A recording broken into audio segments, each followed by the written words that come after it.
Hello guys, welcome to new blog. आज चाहिँ हामी मार्केटतिर जान लाग्यौँ। हिजो चाहिँ मार्केट बन्द थियो अनि हाम्रो दाइ हुनुहुन्छ अघि टक्क मार्केटमा जान्छौँ। आज चाहिँ मार्केट बन्द छैन भन्ने यस्तो हामीलाई फिल भइरह। हिजो आज खुल्छ भन्दै थिए। हाम्रा रुममा बस्ने, हाम्रो रुममा त नै त्यही हामी एउटै घरमा बस्छौँ। रुम चाहिँ अलग अलग छ। तिनी दाइहरू चाहिँ 2 वर्ष भयो बसेको, तिनले चाहिँ खुल्छ भन्दै थिए।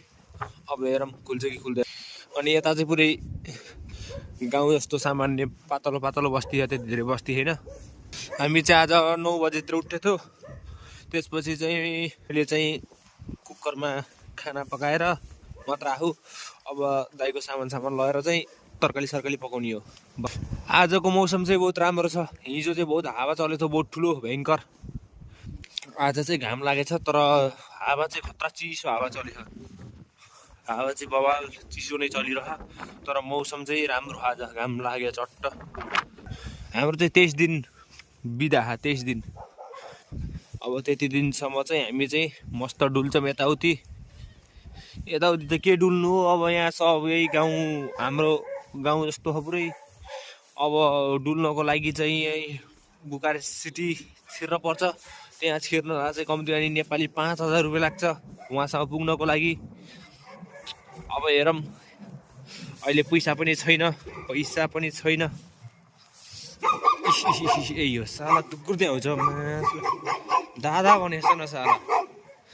आफ्नो ठाउँ आफ्नो इलाका भन्ने यस्तो हो कि साला कुकुर पनि ठुलो कुरो गर्छन् सालेहरू आफ्नो इलाकामा। क्रिसमसमा सबैभन्दा ठुलो फेस्टिभल भन्छन्, खोइ केही छैन त त्यस्तो। सब सुनसान छ। गाउँ मान्छेहरू चाहिँ यहाँ छोडेर आफ्नो यिनी सब पेपरवाला घर भएर आफ्नो मेन घरतिर पो गएर हो कि।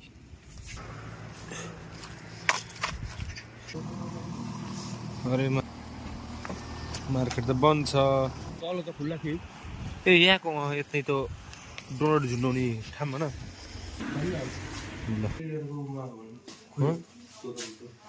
बियरहरू यहाँ नि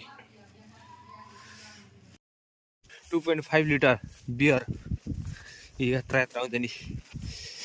यत्रो खै यहाँ दुईटा हाल्नु दाइले। उहाँ बोक्न पनि गाह्रो गरिरह। हिजो आएर फर्केर गएर नपाएको।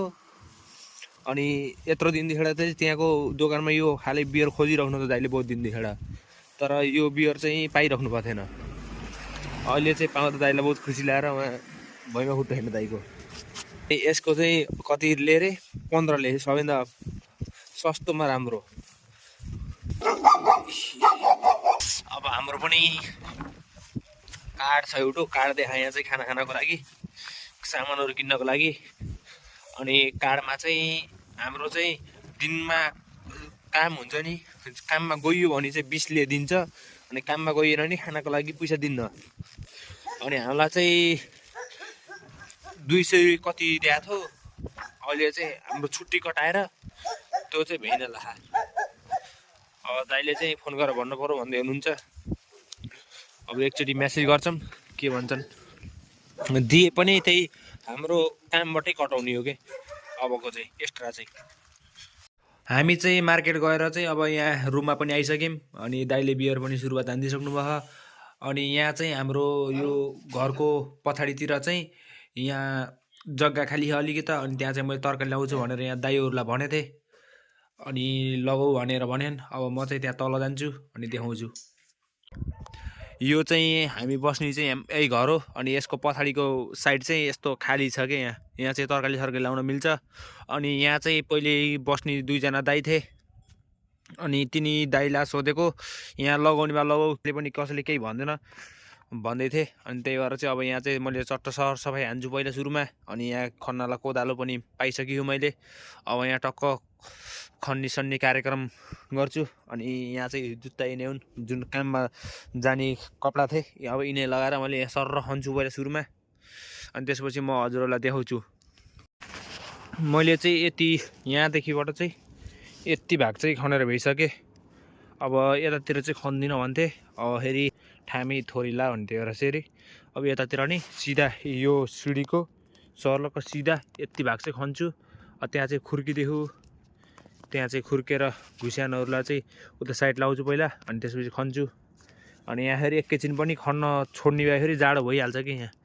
अहिले यस्तो घाम लागिरहेछ उता तर पनि यहाँ -1 छ कि जाडो, -1। अब यति खन्छु अनि त्यसपछि फेरि म देखाउँछु